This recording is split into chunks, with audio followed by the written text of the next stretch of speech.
Ciao, lovelies. I'm trying to get my... Wow, look at all the white. Look, there's like a distinct... Okay, can you see the line? Like, white, brown. It's ridiculous. Fun, but ridiculous. I hope everyone has had a fantastic week. It is Friday, my friends. It is Friday. Let me get this mess up and back. Alright. Alright. I'm going to go over the intimacy inventory today. And I'm going to try and keep my mouth shut so I can try and do this whole 5-minute thing and not keep going over. But when you do come on, you can wave, drop me a hi, tell me if you're hashtag team live, hashtag team replay, just let me know. I'm always curious to see who's here and thoughts on the subject I pick, because, these are random, and I don't know, I just kind of pick a subject and go with it, so it always comes out. Alright, I'm going to stop talking about that stuff.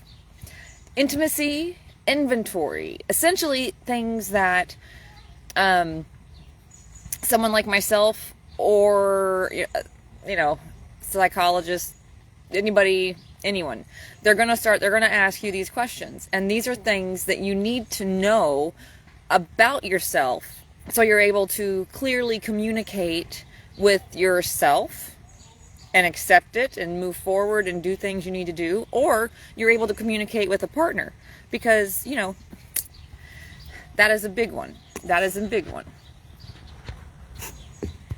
Alright, so, first one is, what is a strength that you bring to your relationship? What is something that you are rock solid on, and is that they can count on, and that is what you do, and it is something that is all yours, no one can take it from you, blah, blah, blah.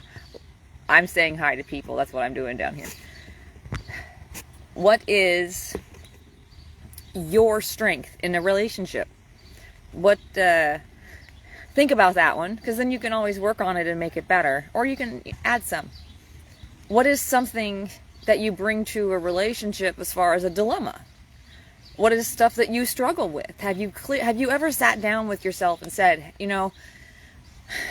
I'm a little jealous. I am not jealous until I'm given a reason, is what I found with myself. I will 100% trust you, but the first signs, the first red flags I start seeing, trust goes right out the window, and I need more than trust. I need proof. But that's something I know about me. All right, oh no, I'm using my mom's phone. 021. Holy crap. Totally lost what I was doing. Alright. This is what happens when I talk. Too much. Alright. First one. What is a strength that you bring to your relationship? Second, what is a dilemma that you carry with you? You really should figure out what your things are. And, no one's perfect. So know that your partner or your friends, family, everybody has these things. You're not alone here. But it is a very good idea to know what those are. That way because once you know, you can't go back. Once you acknowledge it, once you see it, once it's right in front of you, there's no going back. Okay, I'm getting off subject. Maybe I just need to pick one thing and talk about it, because this is going to be a minute. Ooh. When do you feel most free in your relationship? What situations, what's the content? When I know I'm free in a relationship when I'm still able to be myself and still have a partner. When I'm allowed to be me and do me. You like that? And be able to go see my friend and be free. When there's trust and there's camaraderie and there's communication, that's when I'm free. That's when I know that I have nothing to worry about and I can just be me and enjoy it now, current moment. I don't have to worry about tomorrow. I don't have to think about the past. Now. Alright. Ooh. Fun one. What do you like to experience in sex? And this could be, I wrote some stuff down here. Softness, closeness, intensity, aggression, transcendence, spiritual connection, rebelliousness, release, surrender, dominance, abandon, abundantness, freedom, freedom from responsibility, which is for most women, ruthlessness, timelessness, giving, receiving, being taken, or possessing. Think about which one are you? Or does it depend on the mood? For me, it does. Sometimes I want to be thrown against a wall. Sometimes, be nice about it. I don't need a good wall throw every couple hours. But I do have a really good sense of what I like and what I'm about and what I enjoy. So when asked, I'm able to answer. And, a lot of these questions are things you can discuss with a partner or a potential partner, because you guys may not be, compatible at all on some of these things, and it's probably work-outable. That's my favorite thing to tell people. You can work through anything, even cheating, and stay together and make it work. But it takes 2 or 3, depending. All right. Ooh, what is the dominant messages you grew up with regarding men, women, boys, girls, male, female?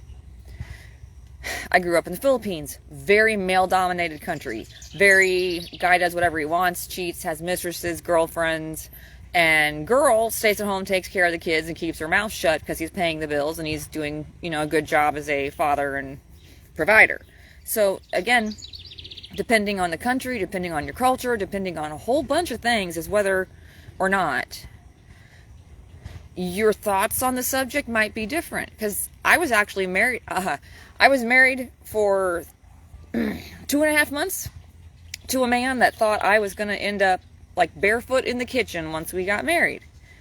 Apparently he didn't know me very well and then was annulled. But I very clearly got to know me. He got to know who I was, what I am, what I do, and still thought that when we got married that would change. That's real. That is something that happened to me, and one of the reasons why I'm bringing this stuff up now. Oh, our phone went off again. This is how I know I'm talking. Oh no. All right, come on. No, I'm so trying to make this like the right time, and I don't know if it's going to work. All right, so the dominance. What dominant messages were you brought up with? Let's, discuss that with yourself. What do you think the woman should do? What do you think men should do? Vice versa. What do you think women shouldn't do? What do you think men shouldn't do? Are you one of those that says, I'm uncomfortable with men crying? Well, let me tell you, if you're a female and you've said that out loud, that's because you're immediately going to nurturing. You're immediately going to that mother nurture, not a partner nurture, because there's a difference. If you see a man struggling, pretend it's one of your best friends and see them as a friend in a time of need. Don't look at it as your strong male partner is all of a sudden weak and vulnerable and you don't know what to do with that. Do the same thing you'd do with a friend. Exact same thing. Oh, nice. Nice. This is awesome. Okay. Let's see what this guy is. What do we got? Among the five senses, which one is most sexy to you? You got touch, you got smell, you have sight, sound. What else? You got touching, tasting, smelling, eating, hearing. Which one is yours? Which one is sexy to you? Which one could someone do across the room, right next to you at a party? What is something that just like, what's your favorite sense? Because if you can figure that out and let your partner know, then your partner has a whole world of opportunity within that one sense to do stuff for you just because they want to, and they know which one you like, which will make it better for you in the long run. So let's not argue with that one. All right. Of the following verbs, which one are you most comfortable with, and which would you like to stretch, to ask, to take, to give, to receive, or to refuse? That's a tough one. But think about that. Which one you just likely to do right off the bat? What is your immediate reaction? What is your comfortable? Do you give? Do you take? Are you receiving? Like, if you refuse, that means maybe you're just scared to try it. And that's okay. You can refuse. But don't refuse every time. At least give it a shot and talk it over, because nothing ever goes badly that way. All right. What is this guy? How comfortable are you in communicating your sexual wants and dislikes? Is this something you have no problem with? Have you had opportunity in the past to communicate with people and it comes to you naturally? Or is this something that you really struggle with? Because it is something a good majority of the population struggles with. They don't know how to say, I like it when you do this more than I like it when you do this. You can say that. That's, as long as you're not being a complete jackface, you can really tell anyone whatever you need to tell them and get a message across without hurting their feelings, emasculating, making them feel bad. It can happen, I promise. Ooh, emotional wants and dislikes. How about that? Something to think about. It's things you really need to take them in, and then you can let me know, which would be great. Or just keep a list. Like, this is things you need to be discussing with people. All right. What was the attitude towards sex in your family growing up? What did you learn about it? Was it okay? Was it talked about? Were your parents super affectionate and you never thought sex was anything more than fantastic because your parents were so close? They obviously had you, and you had a role model to look to. Or, my kids grew up with a single mom, and I really obviously was not super affectionate with anyone or doing those things in front of them. So my kids have their grandparents, and my brother and his marriage, and my sister and her marriage, and people in my family and everybody else. So, what was that like for you? What was yours? What did you see? Like, was it comfortable, natural, awkward, expressive, shameful, guilt-inducing, abusive? And elaborate. Go beyond just the single word. If it was abusive and you have trauma, or was it abusive for years and you stayed in a long relationship? Like, what type? Like, what is your thing? What is your attitude towards it? Is there anything about it you like? Is there anything you would like to try? What is your attitude towards sex? Is it fun? Is it gross? Is it time consuming? Is it messy? Is it noisy? Yes, it's all of those things. So, what's your attitude? Do you want sexual exclusiveness in your relationship? Are you a one-on-one kind of person, or do you need more than one person? Because one person can't be everything to you. You can still be in a relationship with one person and have that knowledge and not expect them to be everything to you, because you have friends, I hope. You have family, you have coworkers, you have other people in your life that you don't have to rely on that one person for.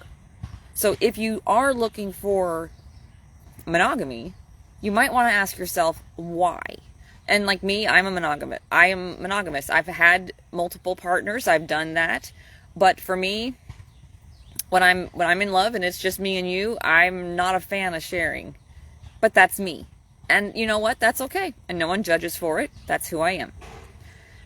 All right, last couple. What is the hard conversation for you to have around intimacy and sexuality?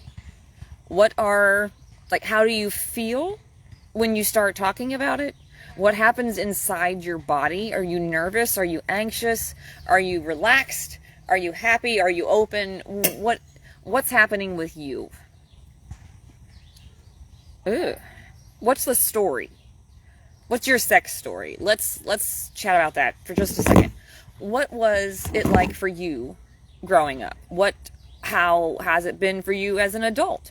What are you doing differently now than what you saw when you were younger? All of the questions I asked, I will drop down after I get off of here. Just sit down, take a few minutes and see what's up with you. Because these are things you really, and I'm going to say it again, you have to communicate these things to your partner or partners, because it is important that they know, and it is important that you are honest. Because if you're not, then you won't be happy, and that's not going to be a good relationship, because you can't pretend your way through one. It always comes out in the end. So, I don't know how long this has been, but I hope everyone has an amazeballs weekend, and I appreciate you jumping on here. I'm taking calls over the next couple weeks for the Balancing Your Sexual Geometry program, and I'm really excited to get to start to work with some of you the first week of August, going through 4 months. It's intensive. You'll be working with me. I'm going to ask a lot of questions, and I'm going to make you dig deep. But if you're ready, you just let me know. I'll get you the link to chat.